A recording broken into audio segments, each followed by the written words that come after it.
നമ്മളപ്പം mango sago അല്ലേ mango sago ഉണ്ടാക്കാൻ പോവാണ്. പരീക്ഷണം കേട്ടോ. അപ്പോഴേക്ക് ബാക്കി വഴിയെ കാണാം.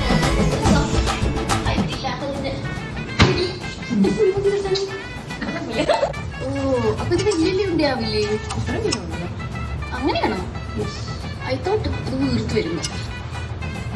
Okay, mango plus milk. ഇനി നമുക്കത് അടിച്ചെടുക്കാം.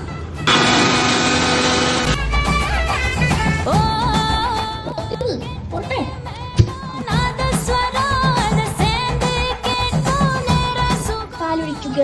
എത്ര ഒഴിക്കണം? ഡയറക്റ്റ് ഒഴിക്കാൻ പാടുണ്ടോ? ഇതേടി ഓൾറെഡി ആ പാലടി. നന്നായി മിക്സ് பெண்களுக்கெல்லாம் இன்னொரு பொறுப்பு